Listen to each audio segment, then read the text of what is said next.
We at Monitise are hugely flattered and honoured to be described by the World Economic Forum as a new champion, i.e. a company that within the next 5 to 10 years could become a real game changer, a real company that has an impact on the world.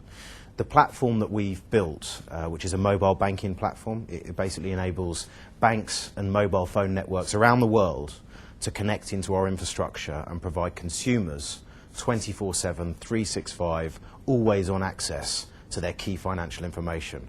It can be as basic as a balance inquiry on your way to work in the morning, right through to someone sending money from the UK back to their family in India in a very cost-effective way. So Monitise is a company that's established itself, I would say, in its own market and now needs to grow as fast as it can to really exploit the opportunity of convergence between mobile telecommunications and financial services. The fact that we've been recognised already by the World Economic Forum as a company that may well become a de facto standard, as I say, is really exciting for the business and gives us a big responsibility to make sure we deliver on our vision. The expansion plans for Monitise really need to be a combination of organic growth and partner growth. We can't scale quick enough for the size of the opportunity, which is a quality problem to have. So we're looking at certain territories where we believe that we can deploy platforms similar to our UK platform, the Americas, in certain parts of Europe, and then a partnership framework, a franchise partnership, where we can work with local partners in India, in China, in Africa, where our technology can do an enormous amount of good, but where we need to really scale faster than we can organically. One of the huge benefits of our engagement with the World Economic Forum has been some of the relationships and partnerships that we've struck up with companies that also have a desire to exploit and enable technology to do good on a global scale.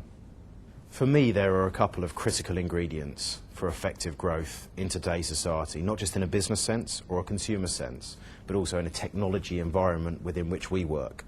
And that is a very healthy dose of belief. You have to believe that you can be a global company, that you can make a real difference, that your idea is good enough to really change the way the world works and thinks. But then there needs to be an even healthier dose of pragmatism. We have to accept that if we have a good idea, someone else has got it. We have to accept that if we think we can scale quickly, someone else can scale quicker. And it is a proud to be paranoid DNA that companies need to have.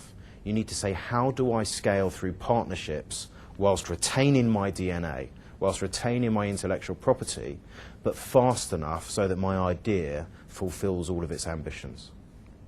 I think there are and always have been a number of challenges to becoming a global player. Many people, many commentators say that the challenges are decreasing because we're in a global economy, we're in a shrinking world.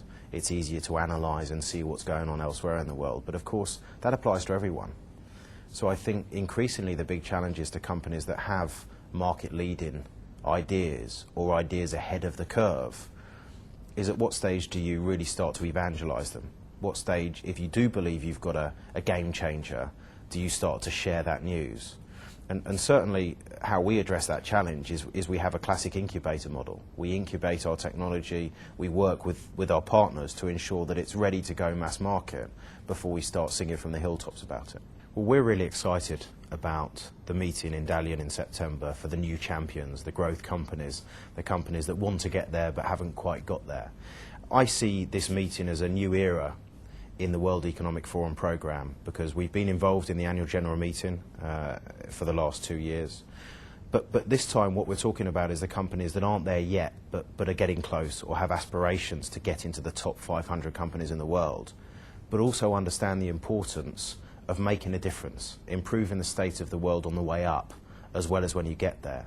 So I think for me, getting together with like-minded individuals that really buy into the DNA of the World Economic Forum but don't necessarily yet have the global clout to do something about it financially is a great thing because it's a stepping stone to the next wave of global thinkers.